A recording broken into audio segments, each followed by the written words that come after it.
Welcome back to the HerbRally Podcast. Today I'm very excited to have on Tad Hargrave, very well known for his website, Marketing for Hippies.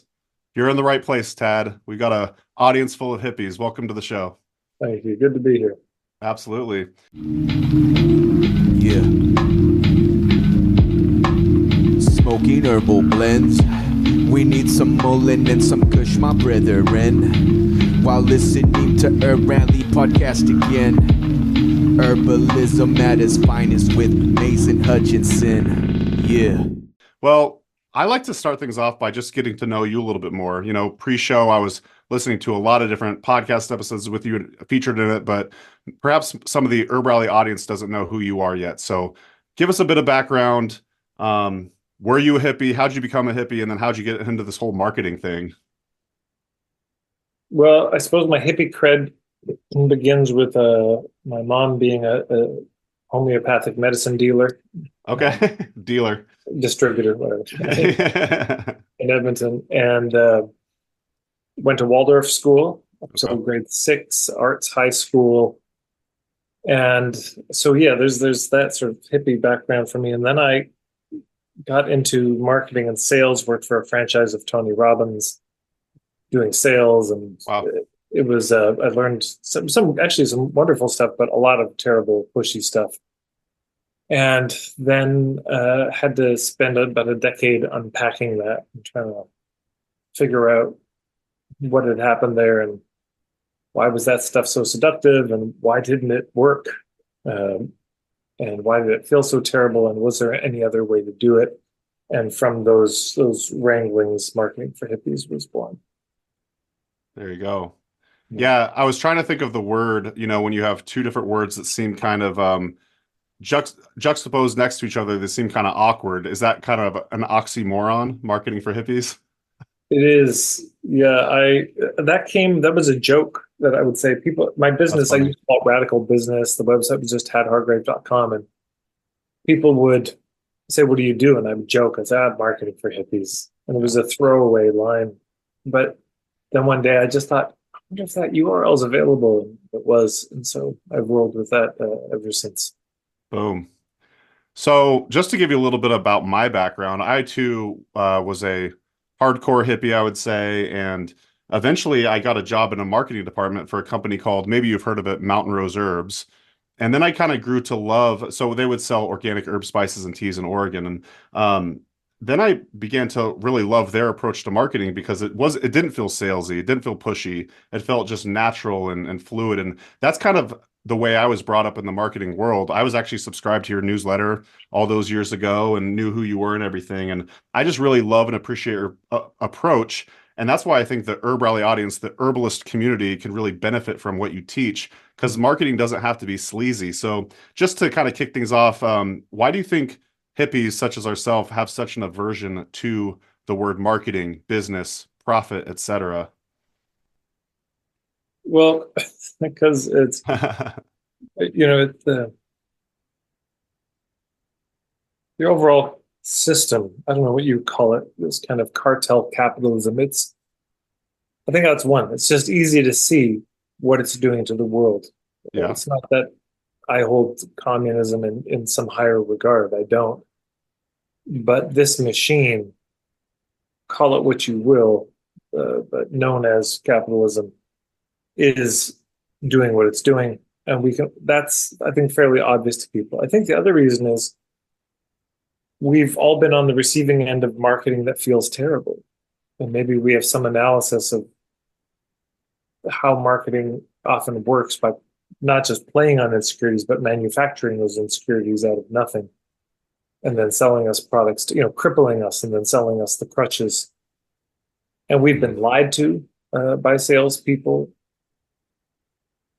So I think this all just adds up to a kind of aversion. And then if you're a hippie and you're counterculture in some way, or just even seeking culture because you can't find it anywhere, then you start to look at this dominant system. And I suppose it's easy to just lump it all together and throw the baby out with the bathwater a little bit. And there, if somebody has issues with the words profit, or I just want to just kiss their feet, that people are willing to wonder about these things and grapple with it. I don't know if I've come to any perfect solution on any of it, but there are things to wonder about profit and what is a fair profit versus, the maximum profit, and how do we share our work with other people that's respectful and still honors the other people, but also works and also, pays the bills. So these are not easy questions to grapple with, but I think, people who are hippies who are critical of the whole system. Well, money, capitalism, profit, all of that is a part of the system, certainly. Yeah. On my for years now on my Facebook bio, I have just a quote. I don't even actually know where it comes from, but it's "He is richest whose needs are fewest." And I've always really liked the idea of minimalism, not consuming a lot, but just living that type of lifestyle. And I was just listening to on a podcast called "Mastering the Business of Yoga." It was an amazing episode, and you were talking about this whole pricing structure, about how you could feel it in your body when you know if it's too much or too little for that matter. And you were talking about the pendulum, and you could kind of go back and forth on the pricing structure. $5, $5,000, both of those don't necessarily feel too right. But you also had this quote, which I loved. You were talking about asking the right questions. And you said, "This is a good question. How can I sustain myself while being accessible to the people I care most about, while having fun in the process?" So I was going to talk to you about this later, but I think this is a great time to bring it up. But can you talk a little bit about that? Well, so that idea come from Mark Silver, artofbusiness.com, this idea of resonant pricing. But it's the idea, I think when we're looking at pricing, there's two factors. There's the facts and then there's the feelings. And most people skip the facts because it's uncomfortable to look at, well, what's your financial situation? How much debt do you have? How much do you owe? What are your financial goals? What are your monthly expenses? All these things that, I'm not great at it myself, but if we're going to be running a business and looking at pricing, then we got to have some sense of what we're working with. And then once you have that, it's important to realize there's no formula. There's no marketing business guru who can tell you what the right price is at the end of the day. You might be able to find out what the market is willing to pay. That's fine. But ultimately, I think it comes down to you sit down, and you meditate on it, and you pick a number that you know is too low and a number that you know is too high. And as you say, like a pendulum, you just go back and forth until you find the sweet spot, until there's a still point where your whole body just relaxes. And that's what you charge. And that may change. It may change quickly because you start charging or resenting. Okay, well, now you have more information, so you may shift the price. But if you charge an amount that's too high, you're going to be off rhythm when you try to ask. And if you charge an amount that's too low, you'll resent it. Neither works. So you want to find the sweet spot where it feels good. And that includes being accessible to people. And there's a lot of ways to do the accessibility thing.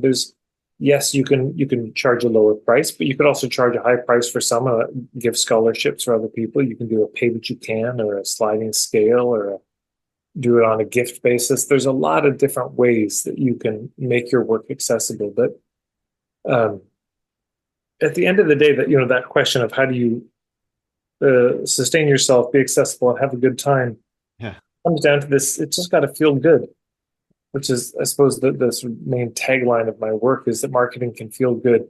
The business can feel good. And if it doesn't feel good, it's just a lack of imagination on our parts.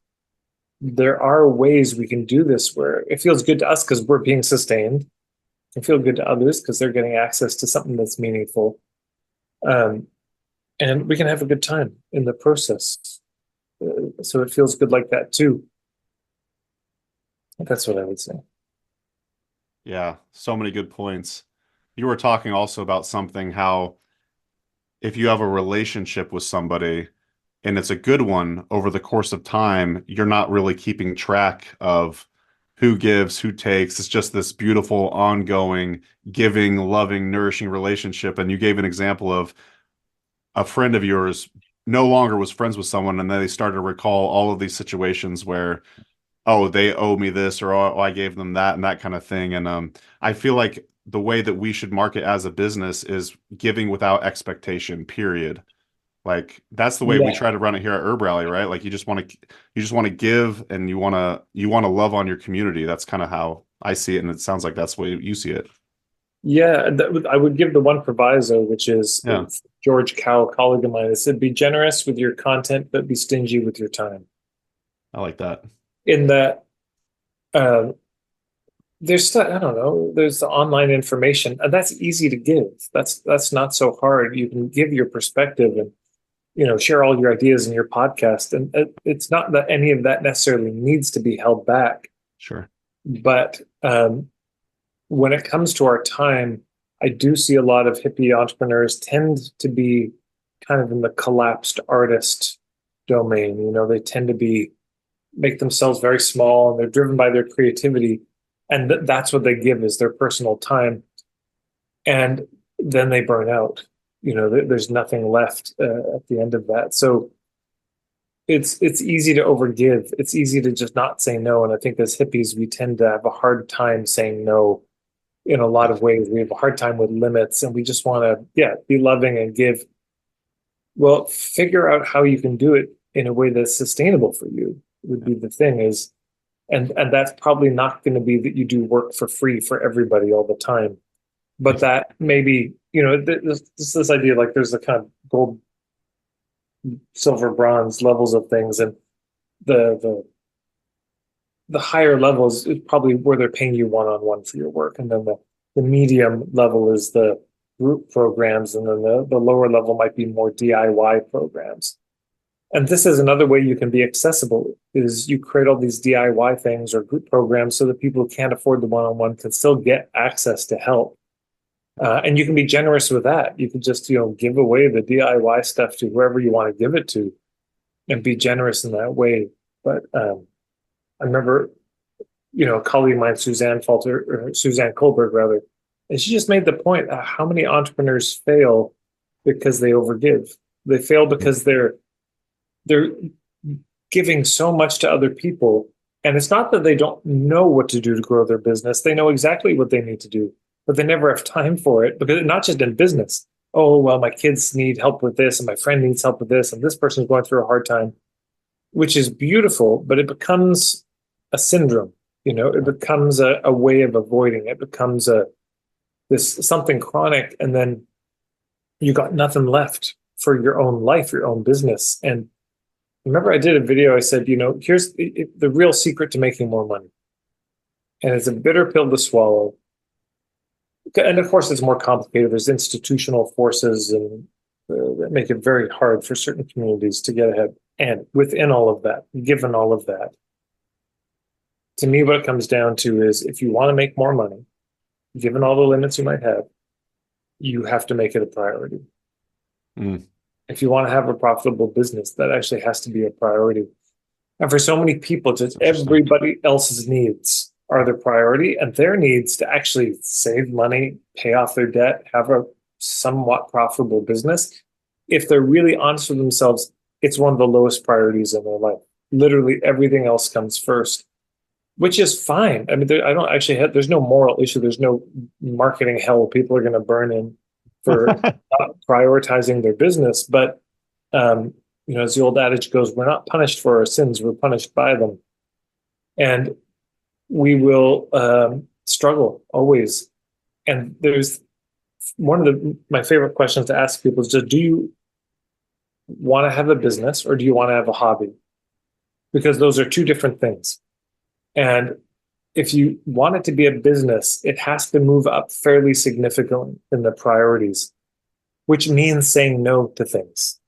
Sometimes certain volunteer commitments is like, I can't do that anymore and sustain my business. I mean, I remember for a long time, you know, I was doing potlucks all the time, and I got to a point where I was just burning out. I didn't even want to do them anymore, but I kept doing it almost out of force of habit. Or there's certain social engagements that, if you're honest, you're half-hearted about. You don't actually want to do it.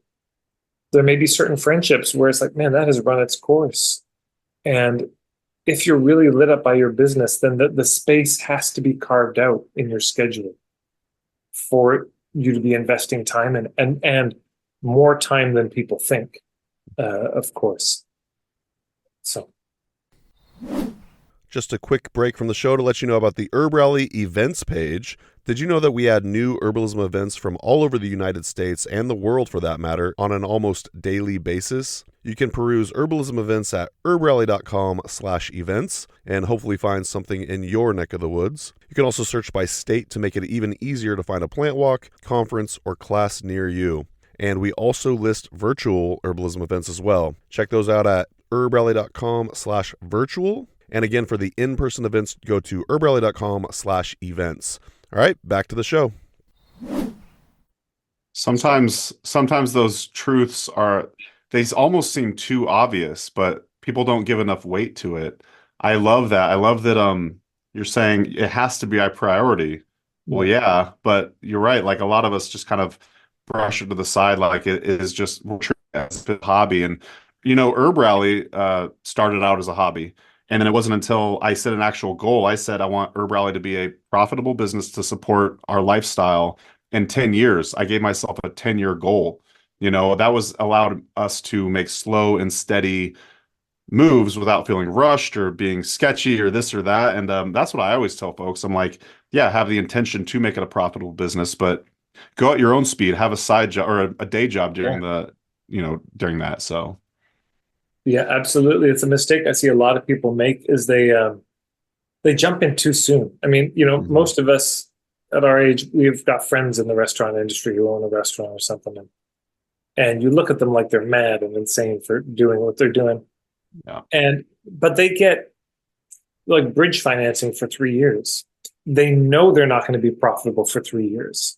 That's just built into the industry. It's going to take a while before they get back into the black, and so they have that. But when it's a herbal business or crafting or life coaching or healing, people just think it's going to be profit right away, and it does take time. And so having a part-time job and easing into these things, I've a number of times I've just looked at people and say, you need to get a job, you need to get a part-time job, and that's not failure.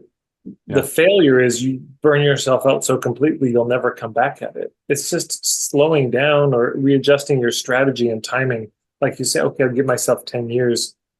Some people, they're like, oh, but I need this in 2 months. It's like, well, there's no way to get there from you. Yeah. And adjust as you go. And, I felt the need to supplement our income here at HerbRally. Like we're actually dog sitting on the side now. It's kind of a sweet gig to get paid to watch pets, but like it's the cushiest job I've ever had. But we had to adjust. We were like, to make ends meet, maybe we got to do a couple side hustles. Totally.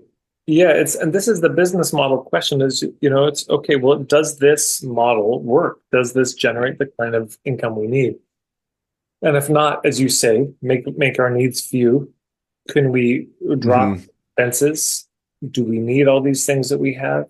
Can we sell some of the stuff that we have that we don't need? And is there a side hustle? Is there something we can do that also fits our existing lifestyle? And I think about my friend Natalie Pepin. She's got a website, meetingmyancestors.com. She does a lot of traditional skills, Métis Indigenous activist from Alberta. And she wanted to live off grid. That was her dream. And so she built her own tiny house. And while she was building it, she lived in it in a tent. And she scraped by with just nothing. Why? Because she wanted that. That was her priority. It was the most important thing. I think about was a John Paul, or the hair guy, Jean Paul DeJoria, a JP Mitchell Hair Systems, whatever. Oh. He slept in his car while he built his business. He just slept in his car for years. I'm not advocating it, but there is such a thing as make hay while the sun shines and you hustle. And then there's, okay, this business model is not currently set up to bring us income. So we develop some additional ways to get revenue. That could be a part-time job. could be another business that we're building up, could be an Airbnb, whatever it is. We got people. This is the thing. People think they need resources in order to succeed, but what you really need is resourcefulness. And that's the thing you can't teach. I can't teach hustle. And I know the hustle is not the only thing. I know that. I get it. But in the world the way it is, as unstable as it is, there is a level of resourcefulness that's needed where you just have to be able to look at what's around you and say, okay, how do we use this? I mean, I don't know if you've seen this little video, Michael Caine, the actor, talking about using the difficulty. I haven't seen that. Yeah, it's great. He was in a play or rehearsal, and the people on stage, he's angry and he kicks over a chair, but the chair blocks the door. And he called the director. He said, I don't know what to do because the chairs block the door. And he said, use the difficulty. He said, if it's a drama, you break the chair. If it's a comedy, you trip over the chair. But you use the difficulty, no matter what gets thrown at you. How do we use this somehow? And even if you can use it just to give you a little advantage, the smallest advantage, you're further ahead than you would have been. But that takes a certain level of resourcefulness and not just collapsing into ourselves and giving up and oh, poor me, and taking it personally. There's Martin P. Seligman. He did this work on learned helplessness, and he came up with these 3 P's of learned helplessness. And that learned helplessness is when people just give up. And he said there's 3 things that happen. The first is it becomes personal. So this isn't just something that happened or something I couldn't do. It's me personally. I am a failure. Yeah. Second is that it's pervasive. People just take it, instead of I struggle in this one area of my life, it's my whole life. It's everywhere. And then it's permanent is the third one. This will always be there. And all 3 of those are spells that people get under. And then that kills your resourcefulness. There is no more resourcefulness. It's not you personally. This is not forever. And it's not every area of your life. It's this one area of your life. That's it. And it can be fixed. When people say, well, I don't know how to do that, or I can't do that, you got to tag on that word yet at the end. I can't do it yet. I don't know how to do that yet. Right. You can learn. I mean, but that does take the resourceful spirit of being willing to keep trying, to keep asking, to keep coming back and taking another crack at it, and being flexible in the approach that is sort of like, well, okay, this business is not generating the money, so we do dog sitting on the side. And so we work at the farmer's market. So we sell some of our things. So we take a job that we'd rather not take. But for now, we're going to do it because it brings in the money and it's going to get us closer to the dream that we have, whatever it is. Yeah. I never heard those 3 Ps. That's powerful, though. That really hit home for me. Usually a lot of these podcast episodes, I feel like we wait till the end for this kind of thing, but I think this would be valuable for the herbal community. I would love to hear you talk about what you actually offer, because I know you offer various types of coaching, mentorship. You've got a membership area. Also, you've got an amazing YouTube channel with like just tons of free content out there as well. So, by the way, I want to say this up front, dear listener. Tad did not pay me to say this or anything. In fact, I cold outreach to Tad. I don't think you've ever heard of me, ever heard of the podcast or anything like that. And so I just thought you would be a really valuable person for the herbal community to get to know. As we have already mentioned pre-show, you were on the Herbal Entrepreneur Summit. So you're familiar with the community, but I would just like to have you plug and promote what it is you offer. Okay, sure. Well, I mean, mostly if you just go to marketingforhippies.com, Sure. You find access to everything there. The main thing I would suggest people check out if they're not familiar with my work, if I'm new to them, is I have an ethical marketing starter kit. So if you go to marketingforhippies.com/starter-kit, you'll find it. And that has just a ton of stuff.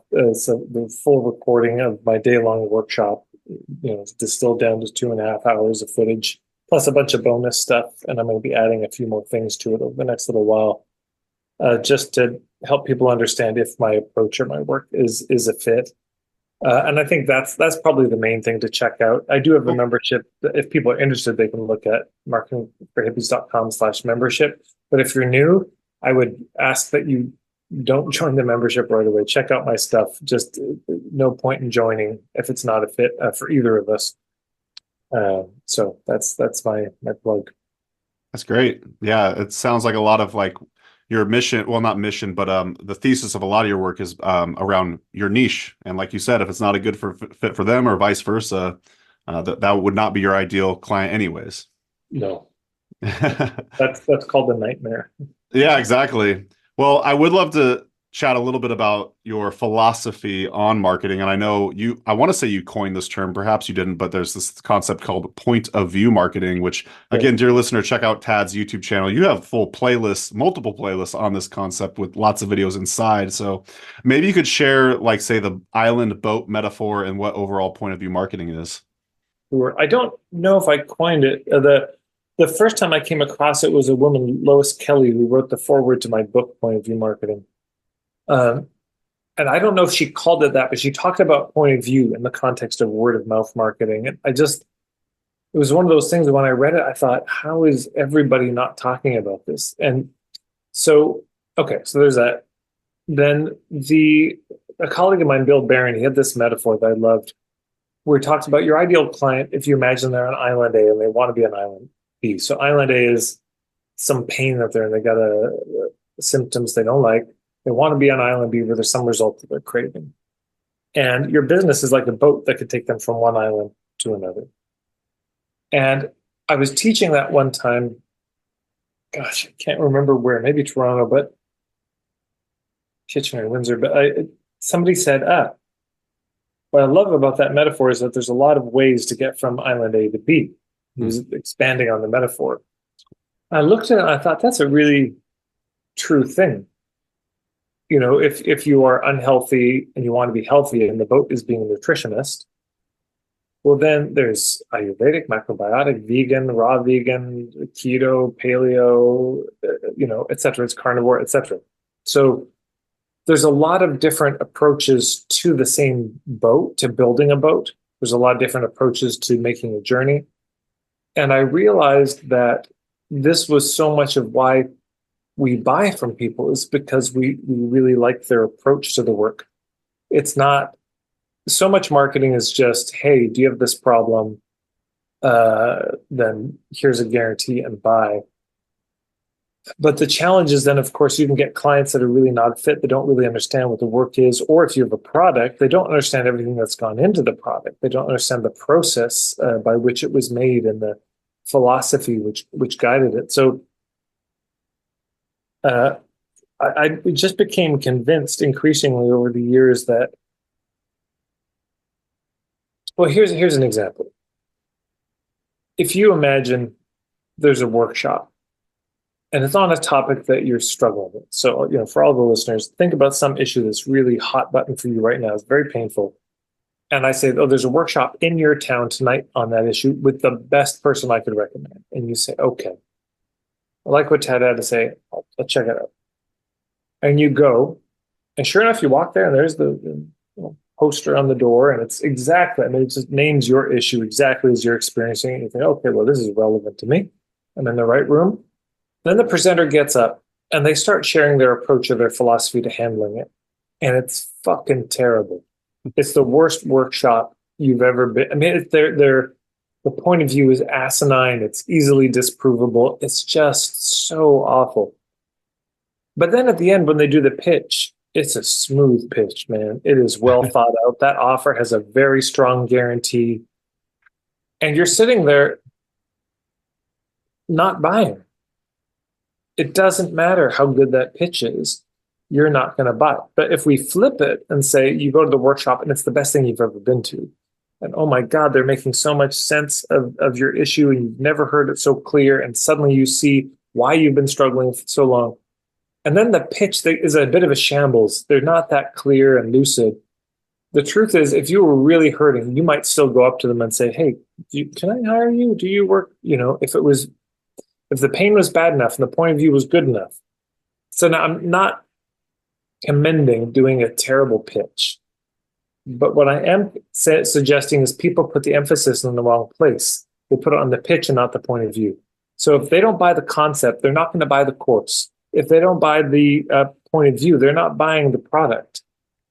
That comes first. And it's like, if you imagine it like the pyramid, the point of view is 99% of the pyramid. The very small tip at the top, that's your pitch. The pitch is so inconsequential in the scheme of things. Yes, come up with a good offer. Yes, practice sharing it in a way that is clear and makes sense and is compelling, and put a bit of jazz into it. Why not? But if you think that that's where people buy, you're so wrong. Yeah. That's not where people buy. People make the decision to buy way earlier or not buy. And if they don't, if your point of view makes no sense to them, or is confusing, the confused mind says no.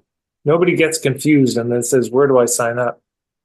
So if they're confused or unclear, then all that effort in the pitch is wasted. But if you're lucid and your point of view is compelling and it makes sense of their symptoms, and they say, this could work. Oh my God, that makes sense. No wonder I've been struggling so long because of that. If you can put that together, then your pitch, if you have a good pitch too, it becomes a real graceful transition. The people for whom it's a fit, who resonate with your point of view, are likely to sign up. I want to say the pitch part of that equation might be the sticking point for most of us hippies out there. I feel like that's the part where the actual selling happens, and I struggle with that. I'm not good at it. I feel like I'm good at the other portion. Do you have any tips or tricks on how to improve the pitch portion of that and change your mindset around it? I hear what you're saying though, because what you're doing is what we're out here doing is we're selling a valuable product to our community, and it's good. It's a value exchange there, but still, It's that pitch part that's so difficult. Yeah, there's a few thoughts on this. One, so if you go to marketingforhippies.com/steps, you'll see there's a pyramid, these 5 levels, and that's where you'll find a bunch of the free point of view stuff too. Is that ethics on the bottom, if I'm recalling correctly? Did I get that exactly. right? Okay, yeah. So we start with ethics, and the basis of ethics is that, in terms of marketing, is that we go for the truth of, is this a fit? We don't go for the sale. So the point of the pitch even is not to try to get people to buy. It's just to share something. We're not trying to push it on anyone. We're just sharing it. We're saying, this is what I have. This is what it is, what it isn't, how I do it, how I don't, how much it is. We're just sharing with the intention to go for the truth of if it's a fit, not to go for the sale. And if that isn't in place, it will feel terrible, period, always. There's no way to try to get somebody to do something covertly and feel good about that. Second is the niche. And one of the challenges is, and I think the reason the pitch feels off for people is because they're trying to be everything to everybody. And deep down, we know that. So we feel like a bit of a fraud because we are being a bit of a fraud. So oh yes, I do. I make all these products, whatever product you want, I can make it. Or yes, I can help you from any island you want to any other island. I can solve whatever problem you have. That is going to land as insincere, as hype, as a lie, or naive at best. And then that's going to feel awful because we will feel this. We'll feel like, oh God, I'm just trying to, I'm posturing, I'm not being authentic. Third is the point of view thing.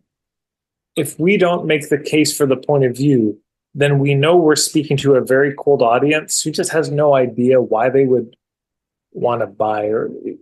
And so, then if you don't have any of those 3, you're going for the sale, trying to just reach anybody, and there's no point of view shared, it will just feel so awful. Yeah. Okay. But all of that being said, I would still submit that you can have the ethics in place, have a very clear niche, have a very clear, compelling point of view, have a great presentation around that, and you'll still feel weird about self-promotion. And there's a reason for that. So I would just, here, I'm going to say 2 things. The first one, your listeners are going to feel affirmed by. The second one, they'll hate me for. So we're going to cancel you, Tad. You go, man, it's too late. Get in line. So the first one is this. So I'm saying this to you, the listener.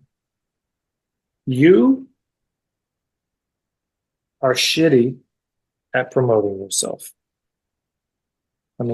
Can I get an amen? You are Amen. amen. You're shitty at it. You're no good. And that's just true. That's just the truth. And we should just start with that as a grounded meeting point, that you're just not that good at self-promotion. You want to be, you wish you were, you think you should be, but you're not. It always feels a bit awkward to promote yourself, to sell your stuff, to do the pitch, especially to the extent that it's connected to you. If you're selling a service, or in particular, this can just feel so awkward because it's me. I'm selling in some way. Okay, here's the second thing. You will always be shitty at promoting yourself. That's the painful one. So, but it's true. That's not a joke. I really think you're always, the best you're ever going to be is less shitty at it. You're never going to be good at self-promotion. Self-promotion is human kryptonite. Across the board, humans are not good at self-promotion. We're terrible at it. That's not the problem. There is zero problem there. The problem is that we think we should be good at it. And this creates a kind of weird self-gaslighting, but you're just not good at self-promotion. You never will be. This seems like a really depressing comment to make, but here's the silver lining, or the other side. If there's kryptonite, that means there's a superpower that is attendant with it. So then if this kryptonite is self-promotion, what's the superpower? You have any guesses, Mason? If self-promotion is the kryptonite, then what's the superpower for that? I mean, I would say probably just being your authentic self without having, like you said, the expectation that you have to be good at it. So you're kind of freed from that. I don't know. This would be my proposal. Yeah, please. The human superpower is promoting other people. Oh, yeah. Oh, I got goosebumps. Right. That's great. Why do you think you've got goosebumps? How does that land for you? Well, it's just kind of funny because I was just interviewing Yulia Graves. She's a very well-known herbalist. And she also has like a lot of spiritual practice and meditation practice. And I actually was talking to her about goosebumps the other day. And I was like, what is that about? I get it all the time. I say it on the show all the time. It's kind of weird. And she's like, oh, that's just meaning something is ringing spiritually true to you in so many words. And I just, it kind of seems obvious now that you say it, because if you're doing good work out in the world, you shouldn't have to, like, I heard you say this on some YouTube video or maybe a different interview. You don't give yourself the title of guru or this or that title. You let your community do it for you.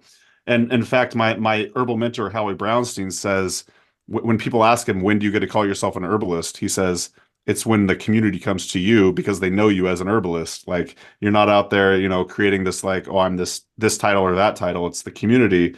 And I guess part of it is HerbRally's whole thing. I mean, we started out as an herbalism events listing website. Our whole goal with HerbRally is to promote other herbalists. So I guess that made me feel kind of good because I'm like out here trying to promote all the herbalists under the sun, which I actually was going to talk to you about. That's kind of a different story. I'm not niching down too hard, but you know what I mean? So yeah, it just felt good. I feel like we're doing a great job promoting other herbalists. But at the same time, I think it just resonated with me so much. You're right. Let the community do it. Hey, yeah, it's my friend Chris calls them truth bumps. That's cool. But yeah, so if the superpower, human superpower, is promoting other people, then what does that turn marketing into? It means marketing is about making it easier for the people who love you to share your work. Yeah. So so to get very nuts and bolts and practical on this, let's say you go to a networking event and you know that at that networking event, there'll be good contacts for your herbalism business. And you're like, oh, this would be great. Here's what you do. First of all, don't go alone. Go with a friend of yours who loves you in your business. And maybe you like them in their business, get a colleague, and you go and you spend the night networking for them and they network for you. This instantly feels better to everybody. Because if I'm at a networking event and I say, oh my God, this is my friend Mason, he's the fucking man. Yeah. Mason's, he's got this podcast, he's always lifting up other people. You haven't met Mason? You got to meet Mason. He's the best. Oh, you two have to work together. I can't. Okay, this is my dream. You two are going to work together. It's going to be great. It's going to be fantastic. And then I walk away, right? That's cool. Yeah. There's nothing weird about that. This happens all the time. But if I did it for myself, if I was like, hey, good to meet you. Hey, we haven't met. I can't believe we haven't met. I'm so fucking awesome. I'm the best. I'm the best at what I do. I'm always doing this good work in the world. We have to work together sometime. I said there's an old Scottish Gaelic word for this kind of behavior. It's a douchebag. I was just gonna say. I was just gonna say that. Yeah, I swear that. That's how it comes across. This kind of self-promotion. But so you do it that way. And then maybe you go up to the host of the party if you are alone and you say, look, and the host say, oh, how's it going? Say, oh, thanks so much. I'm having a great time. And you say, I would really love to connect with, and you name the kind of people who would be good connections for you. It's like, do you know anyone here? And then they go introduce you. If you do an event and if you're a musician, it's a way better deal instead of you having to pitch your CDs. The host, you're doing a house concert and the host gets up and talks about your CDs. If other people get up and do a bit of the pitch, hey, if you're interested in buying stuff, and they can read something out. If you endorse your stuff, people question it. You got your own profit motive. But if somebody else does, they're much more open to hearing it. So, and then we think about, okay, if people love us, how do we make it easy that they could spread the word? So this comes down to, having your social media on point. Maybe you do some regular workshops that people know about. Oh, first Thursday of every month, they do a workshop at this place. Maybe you give them some cards that they can have on their fridge that give people, their friends, a discount on work, whatever it is. You create the mechanisms by which other people can spread the word about you. And then you're not fighting yourself because you just for everybody, give it up. You're never going to feel comfortable promoting yourself. You're never going to feel at ease with that. And you're never going to be that good at it. Other people will just always be better at lifting you up than, it's, so then we just cooperate with the inevitable on that one and find ways that others can do it. I mean, this is where you could have an affiliate program. You don't need to though. Yeah. You just try to make it easy, make it worthwhile.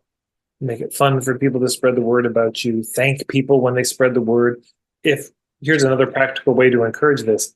If somebody buys from you, every single time, there should be the question, how did you hear about us?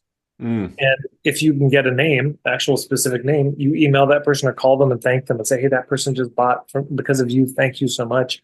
That simple act of expressing gratitude or it goes a long, long way. And maybe the next time that person comes in to get something, here's a free tincture for you. I know you love this one.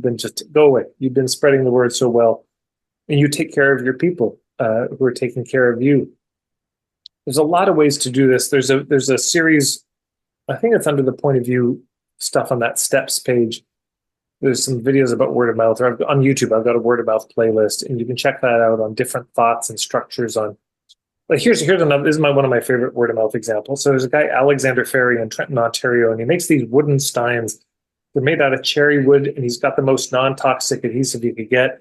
It's sealed at the bottom with a beeswax and pine resin, and he emblazons insignia on them, whatever you want, and they're just you feel like a Viking. That's and cool. I said, where do you sell these? And he said, well, beer festivals, right? And so I said, well, of course. So first of all, you're just going to a place where there's a lot of people who are probably going to be interested. But then, so that's kind of a hub situation. But then there's hubs within that hub. And he would either bring with him, or he would just find people who were really gregarious, outgoing, fun time people. And he'd just go up with a couple steins, like, would you just walk around today with these steins, bring them back by the end? So now you've got these people who are walking around these steins, having a good time, being very loud. And everyone's going up saying, where did you get that stein? And then they say, go over there. You feel the difference between that and him walking around like, would you like to see my steins? Would you like to see it?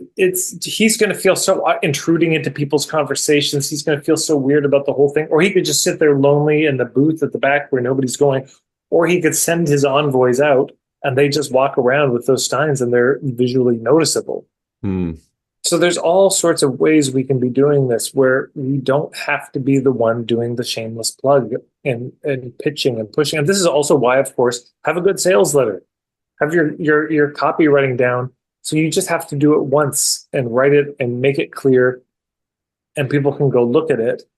But the idea that you have to stand in front of people and be smooth and just, it's not true. And people don't trust it when it's slick. I would much rather see somebody stand up in front and say, look, I feel awkward. I don't like talking about my work, but here's what I've got in case you're interested. And I'm happy to take any questions that you have. Here's another example of, if it is just you, how you can do it in a way that feels good. I got this from Jeffrey Van Dyke, a colleague of mine. So he was speaking at a conference and he said, maybe it was his event, but he said, okay, I've got this new thing I'm working on. It's a new offer. He said, it's high end. This is not a cheap thing. Probably told them the price. And he said, if you'd like to hear more about it, I'd like to buy you lunch. Please don't come for the free lunch. I'm not just wanting to buy people lunches today, but if you're interested, go over into that part of the room or whatever. And so he got them all over there, and he just did a 20-minute thing about what it is and why he cares about it so much. Gave them enough to know if they would want to learn more. And then he said, so at the end of that, he said, if you're interested, I'll be over at this table and I'm happy to answer any questions that you have. And so people will come, and he was just talking with them, just answering questions. But again, he's not answering the questions from the agenda of trying to get them to buy. He's answering it from just trying to help there be a mutual discernment of, is this a fit for them right now where they're at? And if there was a sense that it was a fit, he just told people at the table, it's like, if this seems like a fit, you can go over there and sign up there. So you see, there's 4 different things: stage, lunch, table, buy-in. But he breaks it up.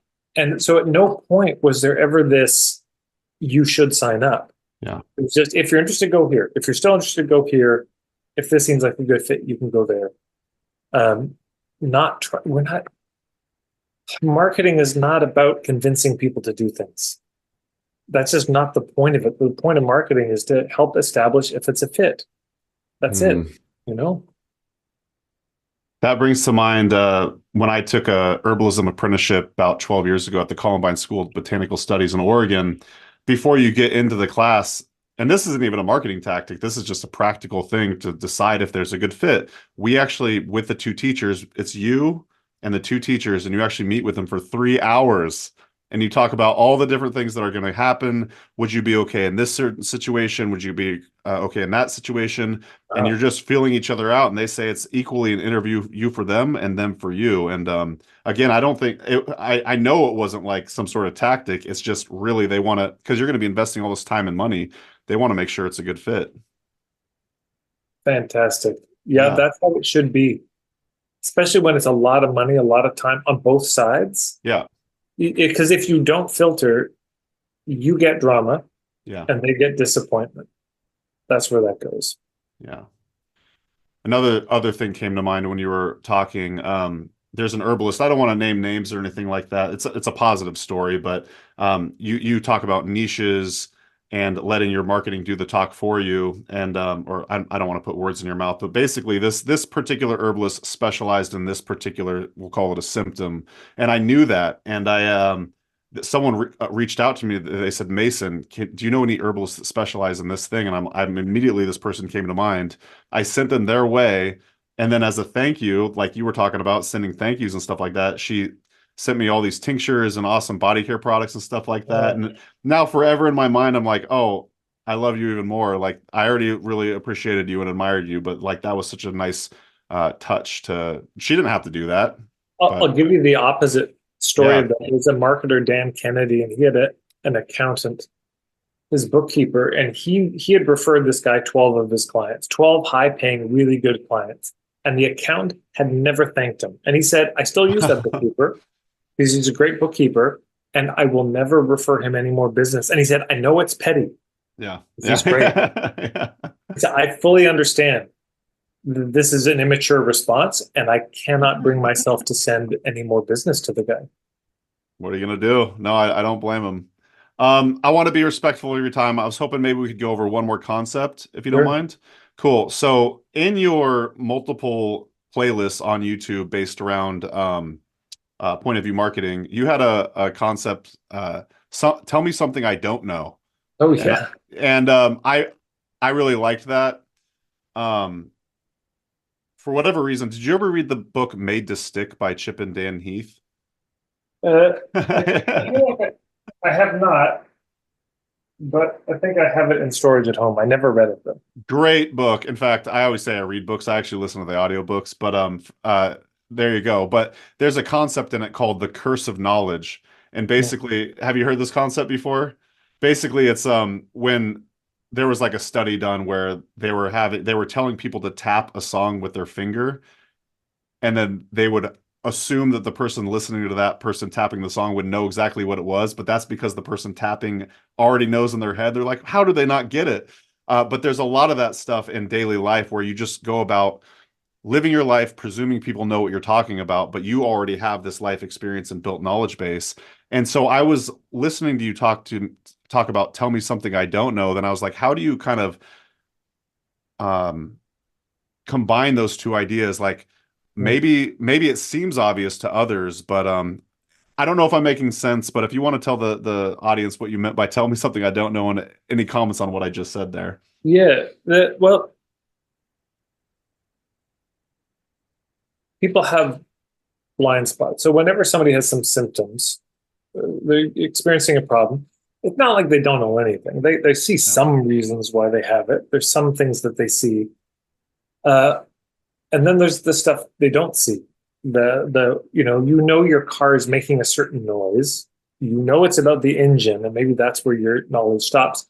The mechanic can lift up the hood and tell you what's actually going on, give you a diagnosis. That's why we pay them. We pay them for the blind spots. And so if you go to a workshop and they're repeating a bunch of stuff you already know, right? It's so frustrating. It's like, the fuck am I paying you for? Right. You know, if you went to a mechanic and they said, cars, also known as automobiles, travel us around using the internal combustion engine and 4 wheels. How many wheels? 4. You'd be like, you need to shut up. Yeah. It just lands as condescending, a waste of time. When people are, you read a book, I don't know if you've had the misfortune, or you go to a webinar and it's, come learn these success secrets, and it's all this stuff you've heard a million times. Right. Nothing new. And it feels frustrating. So what people are wanting is tell me something I don't know. Yeah. Like my mom already told me this. She didn't charge me $50. Like, tell me something new. We want to know the thing that we don't know. We want to, at those moments, see our blind spots. And yes, we often, we assume people see more than they actually do. We assume that people have more, perspective than they do. We forget that we've been in this industry, in this field for so long. And a lot of things that seem painfully obvious to us are absolutely not obvious to them. So sometimes we have to really slow way down and step back to a bigger vantage point. And because, again, the confused mind says no. And this happens all the time in industries where there's a certain industry jargon. There's all these acronyms that fly around. And if you're talking like that in front of people, you lose them. And, we want to aim for like grade 7, that level of language. No big words. Keep it really simple. I mean, could we use big words? We could. Can we use the jargon? Well, yes, it's more specific, but it will probably confuse people. So it's important, when people are in pain, there's 3 things that people need. The first thing is empathy. Just, man, that sounds hard. Yeah. Second thing they need is context.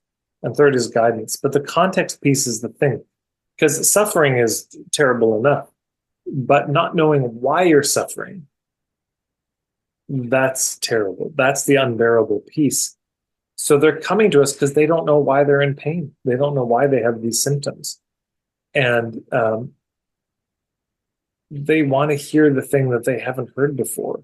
And if we don't have anything they haven't heard before, it's time to really reconsider what business you're in, or if you should be. There should be stuff that we see that they don't see. If somebody comes to my workshop and they leave and they say, yeah, I've heard all that before, it just means I didn't filter well enough somehow. If I started getting that feedback a lot, I'd want to, okay, what do I actually know? Okay, I got to reach people who are much more neophyte in their learnings on these things. Yeah, it's important. What is it your people don't see that if they saw it, it would change everything? What's the thing that your people are blind to that because they're blind, they can't get off island A? What are they missing when they're looking at their problem? What is that absent understanding, the fugitive knowledge that if it were there, they could make the shift? That's what we share. And I mean, people have different opinions on this. That's the stuff I give away for free. Take your very best stuff on that and just give that away for free, because this is what builds the trust. And they're not really just paying you for the knowledge anyways. I mean, yes, they want to know, tell me something I don't know. But the reason they want that, it doesn't mean that as soon as they hear that, then they go solve the problem. They probably still need handholding and help and support and a community and the occasion to do the work and help with translating whatever it is into their life. They're still probably going to need that too. Yeah. Just to toot your horn, I feel like the very nature of your work is exposing us hippies to this whole concept of doing ethical marketing and ethical business. And, just by the sheer work that you're doing, by default, you're going to be doing that. You're exposing to us all to new ideas and ways of looking at it. Thank you. I hope so. Absolutely. Well, this has been amazing, Tad. Thank you for taking an hour with us. And again, that's marketingforhippies.com. Highly recommend you check out the YouTube channel as well. You could even search Apple Podcasts or Spotify for all the different interviews Tad's done with various different podcasts over the years. A wide ranging. I wanted to say that about you and your work too. It sounds like you have lots of different inputs from, like, say, I heard you practice like improv and magic and all that other shit. So it sounds like you're getting all these different ideas to put forth in the world this unique offering. So really appreciate that. Did you have any final words or anything before we wrap up and get out of here? No, I enjoyed this time. If you ever want me to come back, let me know. I'd be happy to. Thank you for what you're doing. Here actually there is a last thought. It's my incredible thanks to everyone out there who's doing the herbalism work. I read a good chunk of a book a couple of years ago called Rockefeller Medicine, and it's about the history of the American Medical Association and the role of the Rockefellers in it. And G.K. Chesterton, I think it was, he had a line where he made the distinction that there are many ideas that they're never disproven, they're just defeated. And that seems to me what happened with the American Medical Association and this Rockefeller pharmaceutical medicine is it defeated the acupuncturists, the herbalists, the homeopathists, but they never disproved it. The Flexner report and all that, for those who know. And so, and Wendell Berry, he had a line where he said, it's not too hard to imagine that one day the dividing lines of society will come between those who want to live as a machine and those who want to live as a creature. And this work around plant medicine is so important because that's how we live as a creature. We need this so desperately. And I know right now the restrictions coming in Canada and in other places, the insane crackdown, the madness that you're all enduring. And so to all of you who are bootlegging it and doing it on the black market and on the underground and will continue to, you just have my deep thanks and admiration that we just cannot let them take our medicine away from us. It's a war on indigenous folk medicine. And I'm just so grateful to everyone who's on the front lines of that in the various ways, visible and invisible, tending to the seeds of all of this and keeping this knowledge alive. Thank you so much. You have my incredible gratitude for keeping this alive. Amen. And more goosebumps. what a fantastic way to wrap up the show. Really appreciate it. Tad Hargrave, marketing for hippies.com. And we will see y'all in the next episode of the HerbRally Podcast. Take care. And that's going to do it for today's episode. Thanks so much for listening to the HerbRally Podcast. If you'd like to hear more from us here at HerbRally, we now have a text message community, believe it or not. Basically, it's just updates from us. We send about 1 to 7 texts per week, notifying you about new events, videos, courses, podcasts. You get the idea. It's pretty much like our email newsletter, just in text form. So if you'd like to receive text messages from HerbRally, just text JOIN, that's JOIN, to the number 541-256-2895. Again, that's JOIN to number 541-256-2895. And to stop receiving texts, that's easy too. Just text STOP to the same number. It'll opt you out immediately. Okay, thanks again for listening. Have a great rest of your day.